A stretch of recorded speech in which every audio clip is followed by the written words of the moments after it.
Good evening. This is Yvette with Yvette's Turn. For just a quick minute here, I did a live video a little bit earlier, and I have been speaking about the veil being gone and how people are going to their vibrational homes. Okay? No longer will low vibrational people get to dwell in high vibrational surroundings. What I mean exactly is a person's circumstances is going to reflect their inner being. Okay? We're getting ready to see it. It won't be able to be hidden. And I'm not talking about if a person lives in a certain zip code or anything like that, because life happens. A person could be living out of a suite temporarily or for a while, as long as they need to, but they don't have to be low vibrational. So I'm not talking about necessarily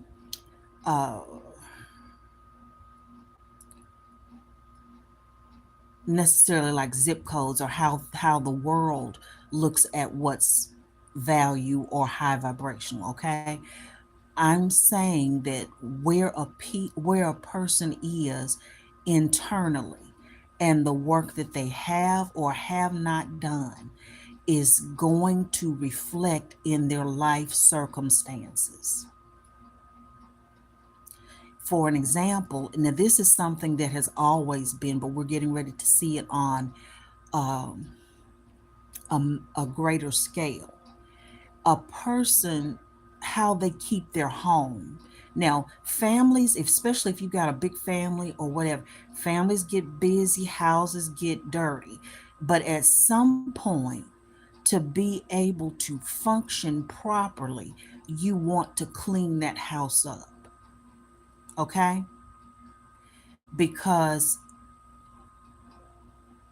operating in a dirty home, for example, shows a, the, somebody's home being dirty all the time. Like I said, life happens, okay? Especially when you have families and you have children. Hello, as you come in. And I don't intend to be on here long, but it's one specific thing I need to get to that I feel is important. But so I'm not condemning anybody. Like if you have a family and they're in school, you're at work, you getting dinner with the kids, uh, taking them to this, that, and that, the house can get messed up. Okay, I got that. At some point, though, everybody needs to pitch in and clean up. Dwelling in filth perpetually shows a person's internal state and the state of their mind. Say what you want to say.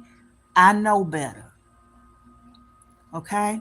And we are in a time now, that's just a small example of the time that we're in, to where a person's circumstances is going to reflect their mindset. And well, that's always been, but a person's circumstances is going to reflect their inner being state.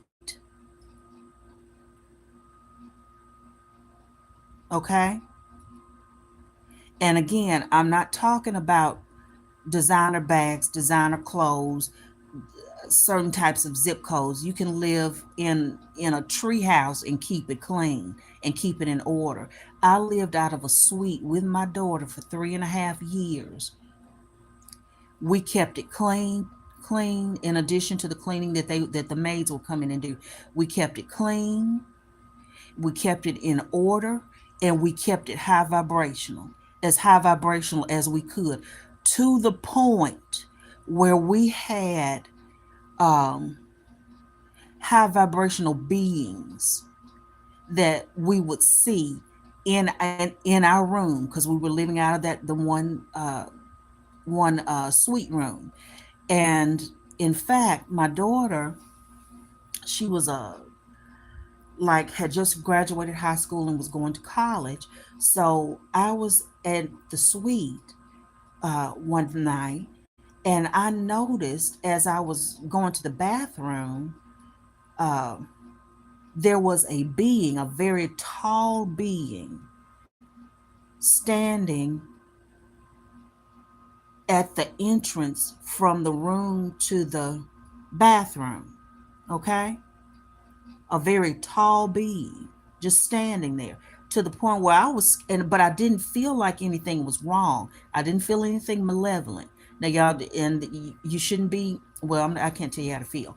And let me say another thing. I want to make something else clear before I finish this up and go on to my main point. Um, I was raised in Christianity, which I have told you guys. I am not Christian. I noticed there have been a lot of Christians over here, and they're leaving messages, about praise Jesus and all of this stuff. If that's where you are, that's fine. Okay. If you're Christian and you want to be over here, you're welcome. But please understand, I'm not trying to deceive anybody. I am not Christian. One doesn't have to be Christian to have values. Okay? I just want to make that clear. Please don't come over here, because I am not trying to deceive anybody. I am not Christian. But if you are a Christian and you want to be over here, you're welcome. Okay? But I just want to make sure that you know that, because I don't want you to feel deceived. Um, but going back to finishing up my story, so that you can be living is, so it's not about zip codes or anything, or it's not about a bunch of stuff when I'm talking about people's external reflecting their internal. This is where we are now. I lived out of a suite, like I said, with my daughter for 3.5 years. We kept it as high vibrational as we could for where our spirits and minds were at that time, to the point where we had beings that would be in our room, and it was not malevolent. I could tell that these beings were there for protection,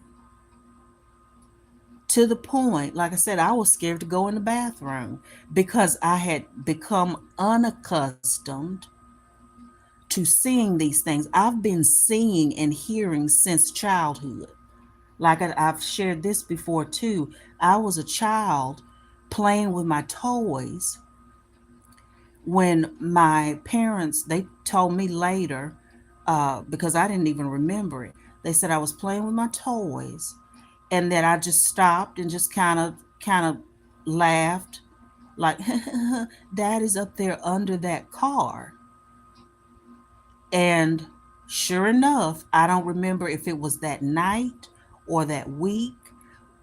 Over in the night, we ended up having to go. My mom and my sister and I ended up having to go up the street because my dad had got on a motorcycle, and I think he had been drinking. And I'm not trying to put him down. God rest him. He's passed over, and that's not what took him out. He was 70 something years old when he passed, and he actually passed a year before he passed. He actually told me he was ready to pass, so he passed when he got ready.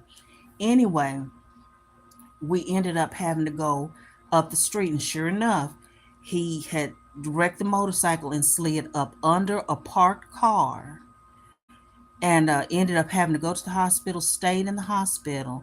Now, whether you believe me or not, what I'm about to tell you is the story that was his testimony for years.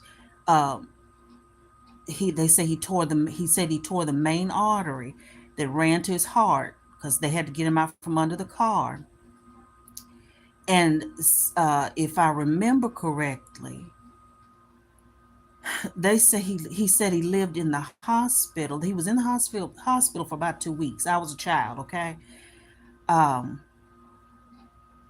before it was something that they didn't give attention right away. And it's really a miracle that he lived without that attention. For it had something to do with an artery, okay? But he lived. And but anyway, I had told them before it happened that it was going to happen. So my point is, I've been seeing and hearing in the spirit, and knowing things all my life. That's nothing new, okay? But somewhere along the line, I don't know if I was scaring my mom or I don't know, because I don't even remember what all I was saying. I know one night I woke up, and this was as a child, because my third eye was very much open. And I think I was taken somewhere, and a stopper was put in giftings, my giftings. Like I said, I don't know if I was scaring my mother with some of the stuff that I was saying, but I remember waking up one night, and it was snakes everywhere. And this was in the spirit now. This is it's just snakes all over the bedroom. And I was crying and screaming and called for my mother, and she came in there, and I was just holding on to her. I said, "Don't you see all these snakes around? Don't you see them?" So, anyway, my point is, I see and hear in the spirit realm. That's nothing new. Um, it just is what it is. And I'm not the only one. Some of y'all, a lot of y'all are out there. And, but, yeah. So, my point is, living out of the suite, I saw this tall being. I didn't say anything to my daughter because she hadn't gotten home yet from class. And when she got in, we were, talking, catching up and stuff. And so she was getting ready to brush her teeth. And she said, "There's an angel standing right there." I didn't say anything. Now, my son and daughter have inherited these gifts. We both see, and they see more stuff than I do, because I just stopped paying stuff any attention. Uh, it's stuff, yeah, I just stopped paying stuff any attention. When I feel like being bothered, okay, talk to me then.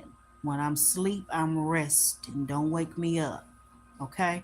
Because my thing is, y'all remember, all y'all spirits, y'all remember, I got to come out of this body at some point, and we'll be back on the other side. Let's be peaceful, so I won't come over there ready to um,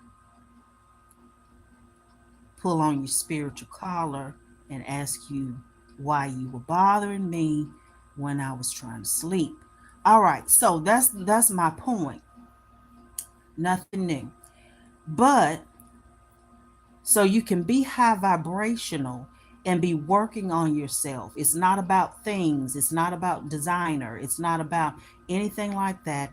It's about carrying a certain energy and keeping yourself at a certain energy. Okay? Now, here's the whole point that I came on to talk about. Where we are now, because the veil is gone, you need to pay, not trying to tell you what to do, because you do what you want to do. Y'all are grown. And I have my settings set to where children should not be able to click on my video.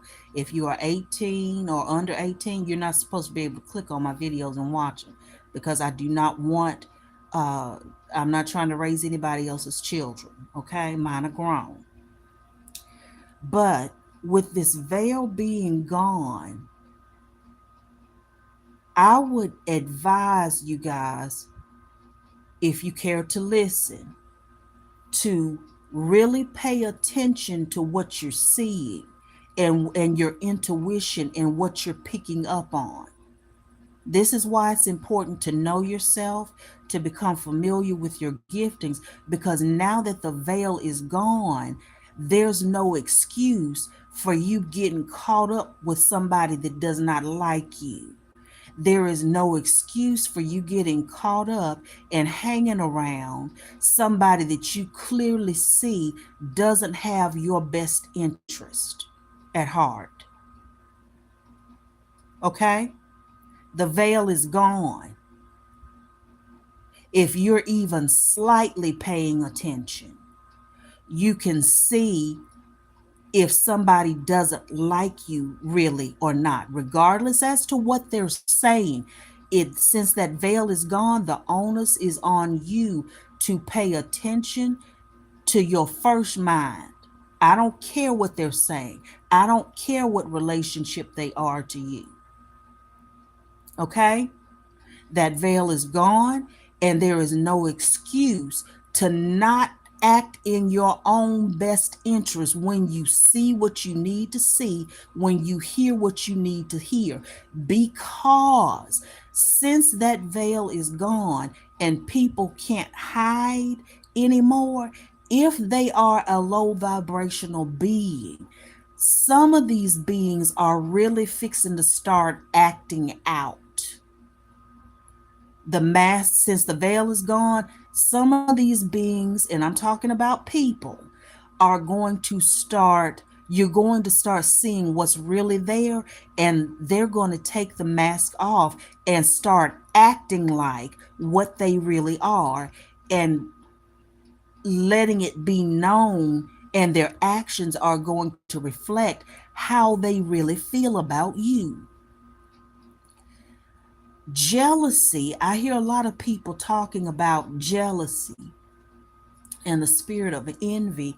There is a book called Pigs in the Parlor,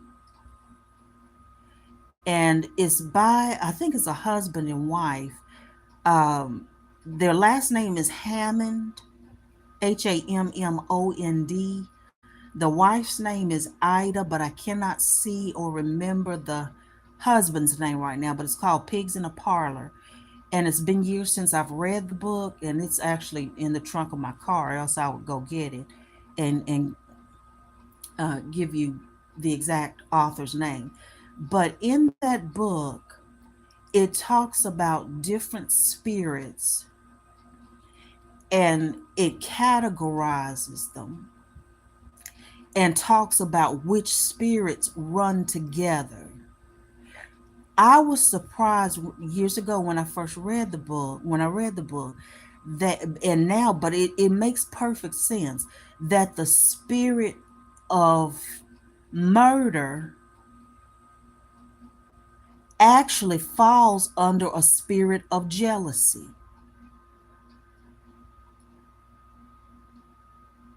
I'll say that again. The spirit jealousy is not a lightweight thing. That's something very serious. When people talk about evil eye or jealousy or envy, that's not something cute.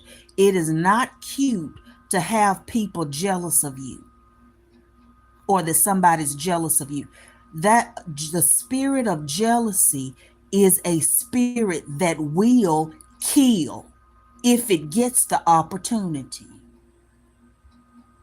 If you've not already, the book Pigs in a Parlor, or Pigs in the Parlor by Ida Hammond. Check that out. But this is my whole point in coming on here.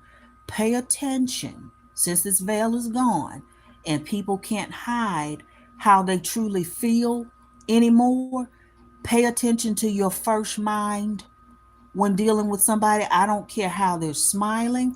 I don't care what they're saying or whatever. Pay attention to your first mind when it comes to dealing with certain people, because the gloves are off now. And the spirit of jealousy is a dangerous spirit. And it does rule the spirit of murder. And the onus is on you to move in your own best interest. This has been Yvette with Yvette's Turn. I love you guys. Y'all have a wonderful week or work week, however you spend your time, and we shall talk later. Good night.